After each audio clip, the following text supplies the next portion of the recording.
Ishowspeed's African tour is the bomb. Like, he's doing an incredible job of putting Africa on the global map, and everybody's now excited and so feeling ecstatic about, considering to have a second opinion or even thought about, the picture that had been previously painted about Africa, where, most of people in the European countries only know Africa as, a bush, people just living in mud huts, people living on trees, speaking and living like monkeys and whatnot. All those narratives, I believe, they've been, debunked and just destroyed.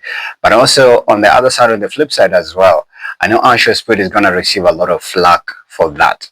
And not just even from outsiders, but because the whole of the European nation at large and the global sphere, including the United States itself, it's heavily immersed or ingratiated into the supremacy kind of, leadership system. And so there could be pushback, there could be sabotaging, because you said the propagandists and the controllers of that narrative are actually now being exposed naked in broad daylight. So they'll put up systems to ensure that Ishowspeed is having difficulty. Well, yesterday, Ishowspeed was in Ethiopia just recently after his trip right here from Kenya. And unfortunately, he sounded alarm saying that he was feeling lightheaded, headed rather. At some point, he even looked like, he was passing out. He was in severe excruciating pain. And I just want us to take a look at the short clips, and then I'm going to give it my final word.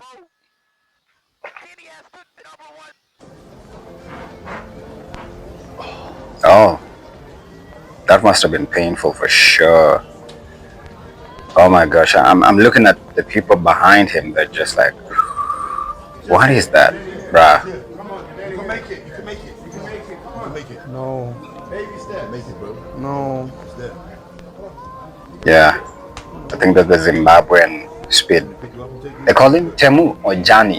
What is the name? No. Oh my gosh. Like, couldn't they just whisk him to the bathroom and just let him pee or, take a shit, bruh, take a dump? Man, I mean, but he still wanted to just continue the stream. No, bro, I gotta finish the stream, bro. Don't clean up. You clean yourself. Yeah, at least that saved it. Now on this other side as well, they're actually whisking him away. He looked faded and just like he couldn't do it no more. He was worn out. Just sad. And then in this clip as well, guys, you can see. Oh my goodness. I pray he's okay. Because I've just seen a while ago his upcoming stream is actually by 12 p.m. That's just like an hour from now. Oh my goodness, this dude needs help. Somebody pray for him. Somebody pray for Ishowspeed, because but also from the spiritual perspective, conquering Africa really needs you to be a warrior and to have spiritual and mental grit, because each African country has its own spiritual forces that run it, spiritual frequencies. And you know what Ishowspeed is doing is actually immersing himself into high octane energies, the people, their cultural practices, all the attention and the vibration is directed at him. So if he's not spiritually centered, in a sense that he practices how to debrief and disconnect from that daily energy of the stands, walking around, eating left, right, and center, it's going to take a toll on him.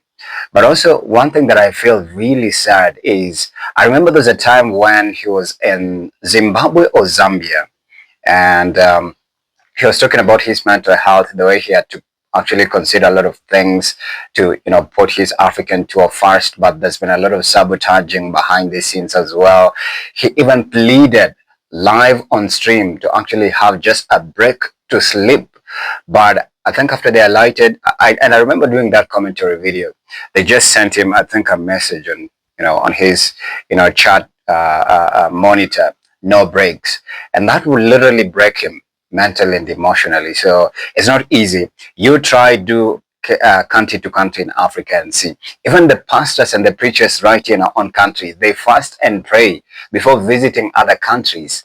What about just a dude who is doing streaming and meeting all these energies? It's not just, it's high vibration energy.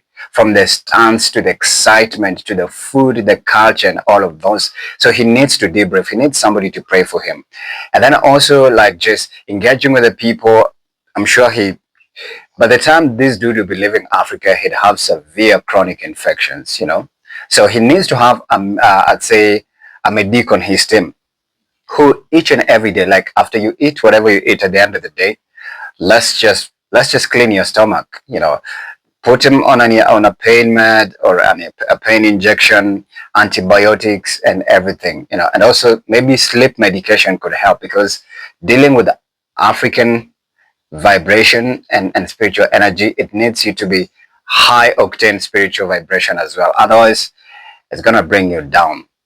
And I remember as well lastly when he was in Kenya during the Masai Mara, you know, safari, he spoke of, you know, how so many things he's had to put in consideration, and how, you know, a lot of people don't even understand what he has to go through, how he was feeling, the weather, the heat, you know. And I just felt for him, man. He's only 21 right now. Like he said, he's turning 21 and he's doing all these tremendous things. But what you need to understand is there's always a Svengali.